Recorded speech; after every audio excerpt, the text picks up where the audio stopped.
So the UPND is currently holding preliminary votes being carried out within the constituencies, where people are voting for who they prefer to be the parliamentary candidates and also councillor candidates.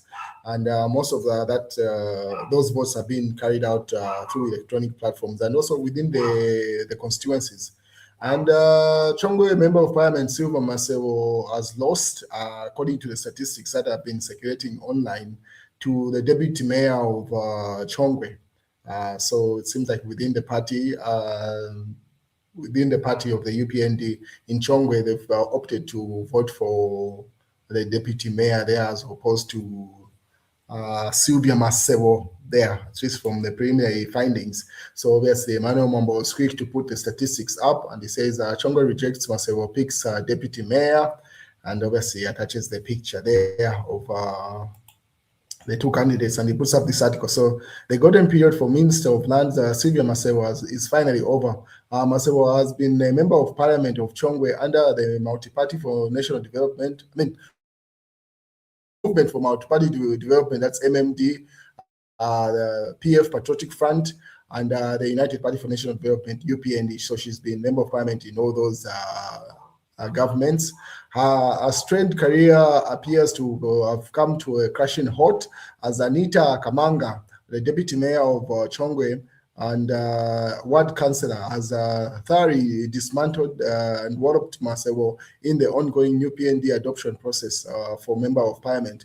And UPND Secretary General has moved to keep social media results and has pretty much, which have embarrassed most of the incumbents and senior ministers as they crash in their preliminaries. So pretty much there's a statement that has come from the UPND with regard to these people publicizing the preliminary results coming from the constituencies, saying, hey, wait until the party secretariat through the National Management Committee announce who has been adopted.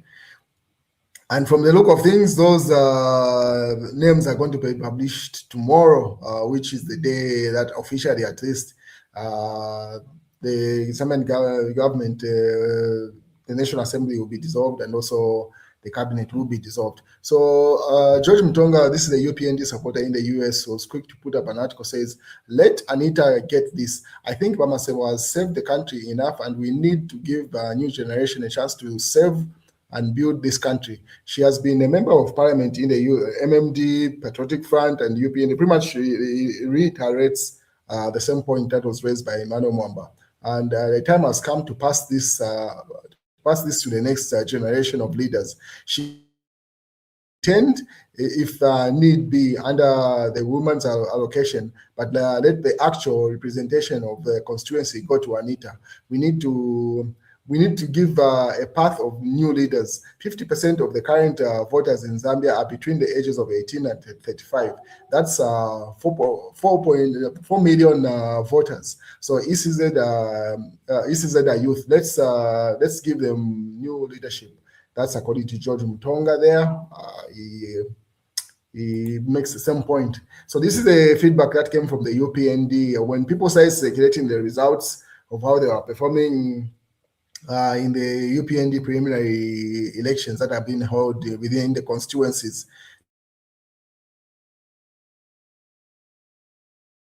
UPND says, UPND warns aspirant against treating preliminary results at automatic adoption. So the United Party for National Development, UPND chairperson for elections and campaigns, Likando Mofalali, has advised aspiring candidates and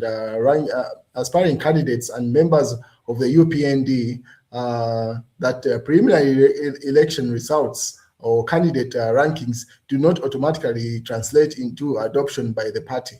In a memo dated 13th May 2026, Mr. Mfalali stated that the party's National Management Committee had resolved in 2021 that the rankings and preliminary process were only part of the broader adoption procedure undertaken by the party. He explained that several other factors and internal processes are considered before a final candidate is adopted to represent the party. Therefore, members are advised to avoid unnecessary celebrations either on social media or mainstream media, as such acts may lead to a division. Mr. Mfalali stated. So the UPND election and campaigns chairperson further urged all aspirants and party structures and the general membership to remain guided by the party's procedure and uphold unity during the ongoing adoption process. So that's the feedback that has come from the UPND.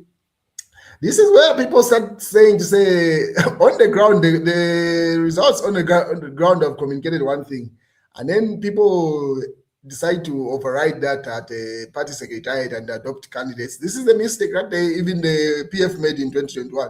People had communicated at grassroots to say, these are the candidates that we want. And obviously at the central committee within the Patriotic Front, they opted for other candidates who are more influential within the party. And the results were very evident. We had more independent candidates that are coming from within the Patriotic Front. So I hope they are genuinely considering the reality that is coming from the ground. Otherwise, if they just pick people that are influential within the National Management Committee, it might cost them gravely.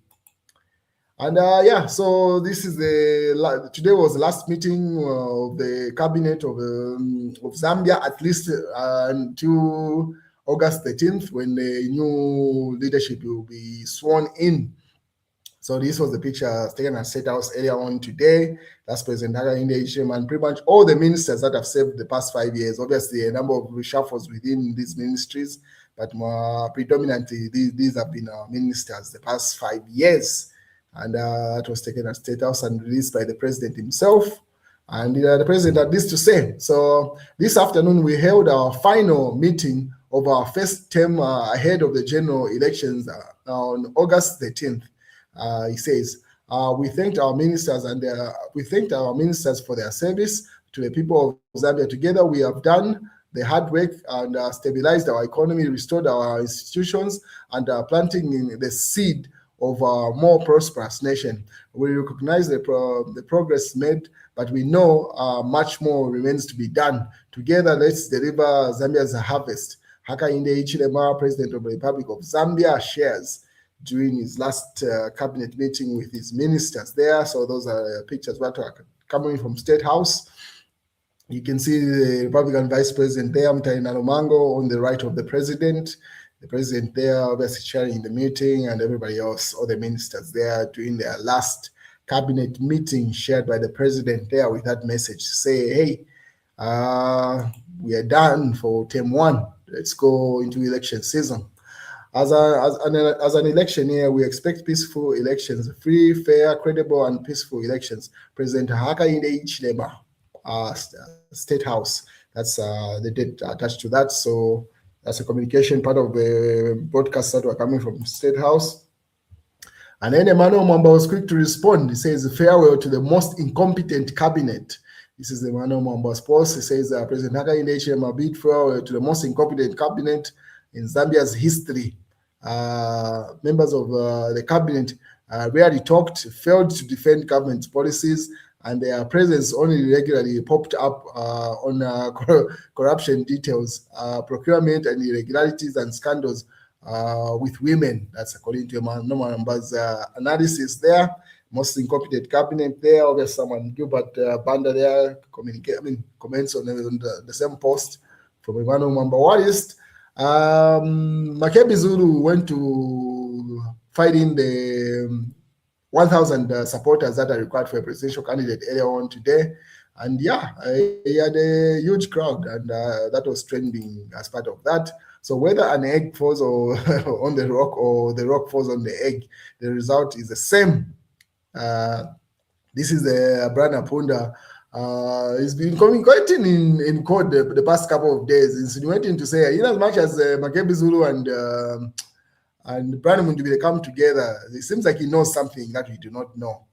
And he says, and then someone, Derek, in the comment section was that, let us be serious. Unless Makebi Zulu had joined the Fred member, he asks, get it from me. Fred member will perform worse than he did in 2021. Let us come back to this post after the election. It is time for you to join Makebi Zulu and Brian Mundubile. He was advised there. And then Brian Apunda responds, watch this space. Uyundani is not playing games. Ask Mulenje and Boma Sambo. So this is what is not known. Is it communicating to say there's a likelihood that Makebi Zulu or Brian Mundwe is to be arrested or they'll be blocked from standing? No one knows what it means by that coded message that is sent out. It plays out, but Makebi Zulu was found in his 1,000 supporters. So he wrote this Tonse Pamozi.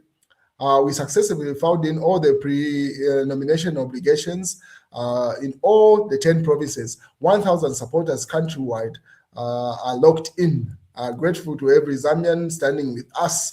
Makebi Zulu signs it off there. So he has done that process. I think now it should be, they should be doing it tomorrow, if not further on. So those are some of the images from Makebi Zulu's interaction when he went to fight in his 1,000 supporters. Obviously, in the site was only 100 that were required, but you could see the crowd there was way more than even the 1,000 that was required nationwide. It was one more of just sending out the message, probably politics at the end of the day.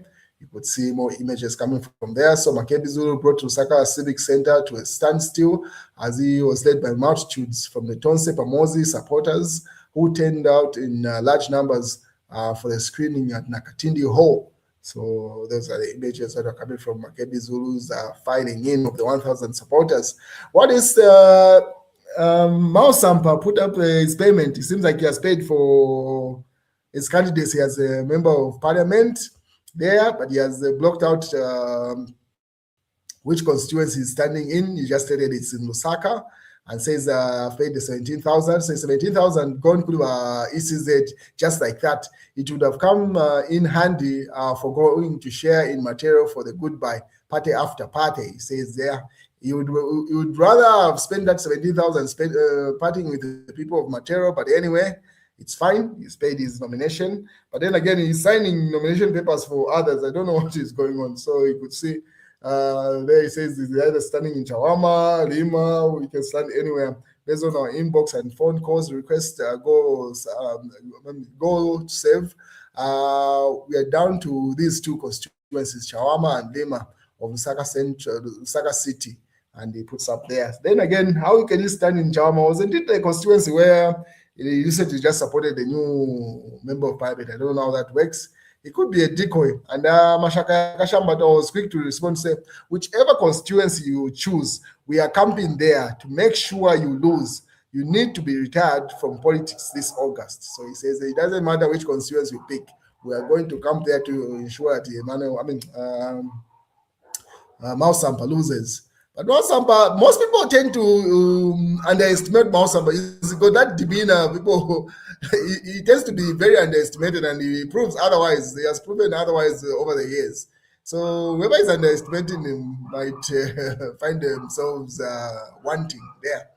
And someone developed that post. I said PF Pamozi Alliance, Tonse Alliance there with Edgar Chakalungu in the background there. 2 alliances, 1 Zambia, 1 mission there to remove failure. Obviously, that's the UPND they're referring to, and rescue hope. Restore hope there. So, and then Mashaka to remove failure and restore hope. And what's with the photo of the late former president? It's only Charipwa, he has to say, what's the point of even putting Edgar Chakalungu's picture on that? He asks, and that's what's in the Real Times. Daily Nation has that headline, and the Mass newspaper has that headline. All right, ladies and gentlemen, that's the news. Have a beautiful day. Good morning, good afternoon, good evening, depending on which time zone you're watching from. All righty.